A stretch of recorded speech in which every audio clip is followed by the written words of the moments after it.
Jed, ano ang mga detalye na sinabi ni NBI Director Matibag kaugnay ng kanilang investigasyon sa pangalawang Pangulo?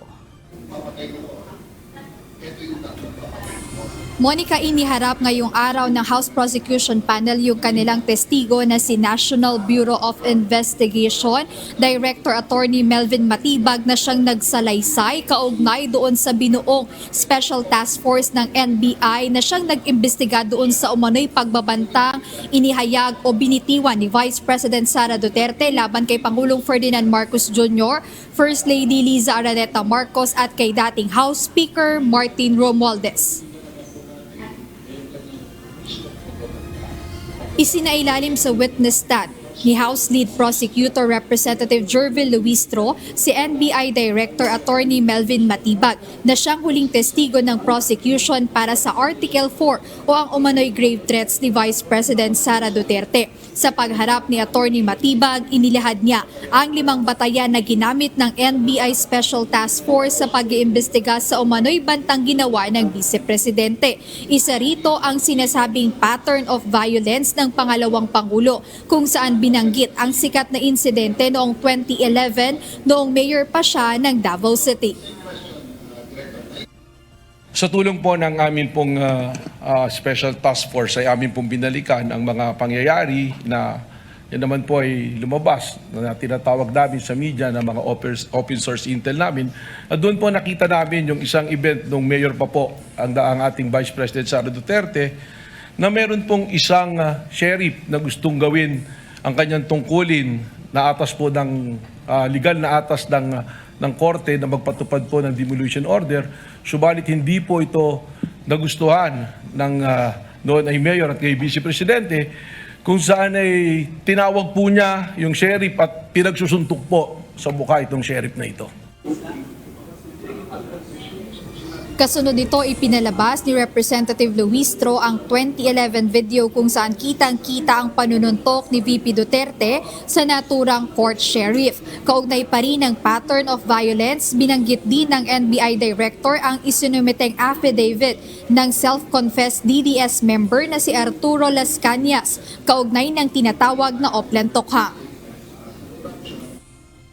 We got hold of affidavit of ito pong dating police ni si Arturo Las Cañas na self-confessed member ng DDS na kung saan doon po sa kanyang affidavit na yan ay atin pong nakita at inilalarawan po at sinasabi nitong ni Arturo Las Cañas na ang Vice Presidente mismo ay kasama doon sa Oplan Tokhang, isa sa mga arkitekto ng Oplan Tokhang.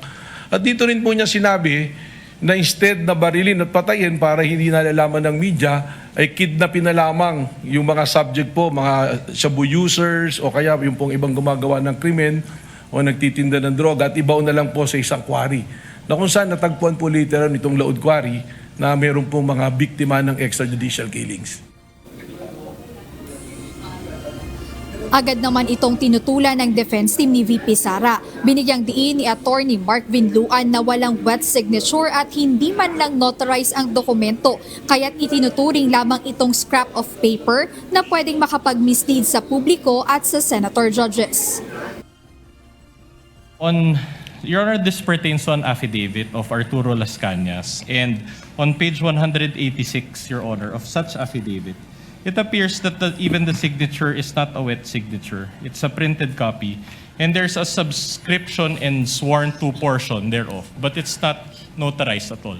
So this is a mere scrap of paper, Your Honor. Kaugnay nito, tinanong ni Presiding Officer Francis Ruiz Escudero si Attorney Matibag kung bakit sila gumagamit ng dokumentong hindi subscribe o hindi under oath. Ipinailiwanag ni Attorney Matibag na gumagamit sila ng open source intelligence sa law enforcement at sinabi niyang ipinadala lang sa kanya ang nasabing dokumento na nagbigay aniya ito sa kanila ng mga lead sa investigasyon. Ngunit ayon kay Attorney Vinluan, nakokompromiso ang karapatan ni VP Duterte dahil sa pagbabasa ng tinawag na affidavit na hindi naman beripikado dahil wala si Las Cañas sa paglilitis upang tumestigo. Muli niyang iginiit na ang pagbasa sa dokumento ay lumilikha na ng impresyon na maaaring magligaw sa Senator Judge at sa publiko. Dahil dito sumang-ayon si Senator Judge Escudero at pinatigil na ang pagpapatuloy sa pagbasa ni Attorney Matibag ng affidavit ni Las Cañas. Samantala, nabanggit din ng NBI Director ang pagbuo ng Special Task Force. Base sa investigasyon ng nasabing task force, itinuturing na nilang plan to kill at banta sa national security ang mga pahayag ni Vice President Duterte na umano'y may kinuha siyang tao para patayin ang Pangulo.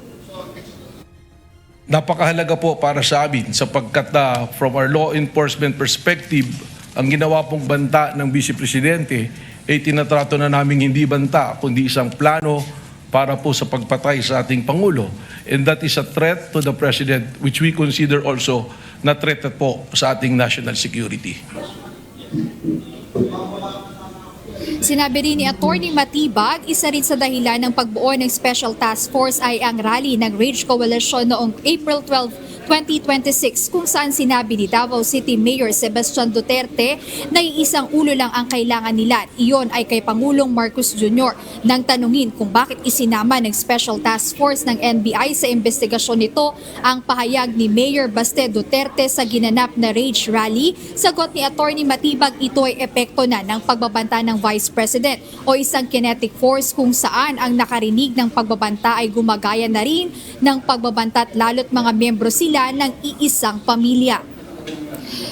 Aga itong si Attorney Matibag yung huling testigo na nga ng prosecution panel para doon sa Article 4 o yung mga alegasyon kaugnay doon sa grave threats, inciting to sedition o yung mga pagbabanta ni VP Duterte kay Pangulong Marcos Jr. at sa iba pang mataas na opisyal ng pamahalaan. Kasunod nga ito ng desisyon ng prosecution na iurong yung ilan sa kanilang mga testigo, kabilang na si Attorney Zuleika Lopez na Chief of Staff ni Vice President Duterte. So kung matatapos ngayong araw yung pagtalakay dito sa Article 4 ay posibleng mag-proceed na itong impeachment court sa pagtalakay doon sa susunod na article of impeachment na kinapapalooban naman ng misuse of confidential funds ng Vice Presidente. Ayun muna, update mula rito sa Senado, Brexanyaga.